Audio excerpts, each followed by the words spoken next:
They say time heals all wounds, but some wounds don't want to heal. They just learn how to live quietly beneath the surface. I hadn't heard her name in nearly 2 decades. Not in conversations, not even in my own thoughts. Until I found the letter. It was tucked inside an old notebook I hadn't touched in years, yellowed and faded. My heart skipped as I opened it, recognizing her handwriting instantly. If life ever brings you back to me, hope will still remember how to say hello. Emma, I hadn't spoken that name aloud since I was 20. We met when we were both 20. College, rainstorms, bad coffee, and all the wild hope of being young. Emma had fire in her soul. She dreamed of becoming a painter.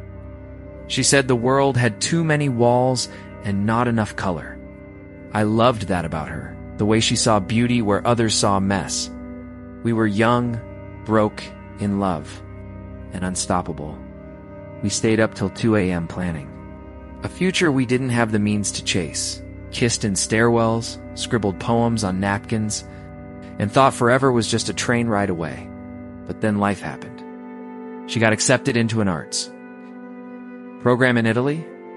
I got a job offer in Manchester. We promised to make it work, but weeks became months. Phone calls faded. Emails grew shorter. Until one day, silence. We never fought. We just ended. I did all the right things. I built a life, a job, a marriage, a home. But in quiet moments in bookstores, train stations, rainy days, I'd feel her. Not as a regret, but as a ghost. Not haunting, just lingering. It's strange how someone can vanish from your world but never leave your soul. Every painting I saw, every deep blue sky, I wondered if she was under it too, painting the same one. Years passed. I turned 30, then 40, and somehow, I never forgot the girl who said, "The sky always forgives, even when we don't." It happened on a Wednesday. My phone rang, a known number. I almost let it go to voicemail, but I answered. Hello. Paused then. Is this Daniel? The voice was older, softer, but I knew it, Emma. Silence, then a breath. I found your old notebook, the one you left at my flat. I kept it. I didn't know what to say. My throat burned. I'm back, she said. Just for a week. I thought maybe we could talk. We met in the same coffee shop where we had our first date.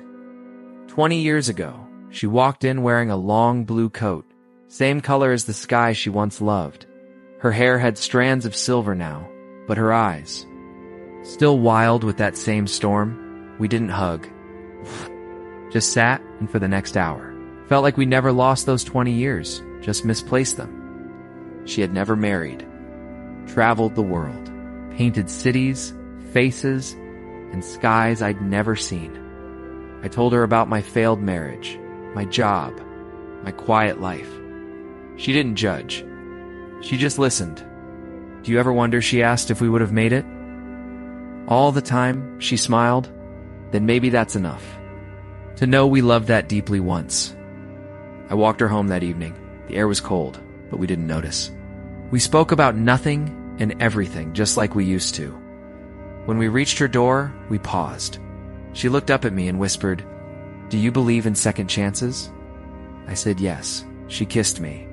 It wasn't passionate or desperate. It was slow, like a memory finding its way home. We didn't spend the night together, not in that way.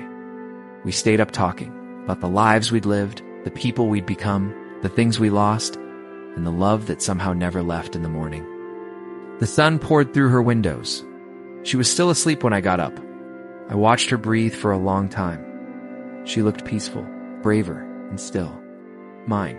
When she awoke, she reached for my hand. "What happens now?" she asked. "I don't know," I said honestly, "but I want to find out with you." She smiled. Then we start again. Slowly, this time. And that's what we did. Two people, older, wiser, with scarred hearts and shaky hands.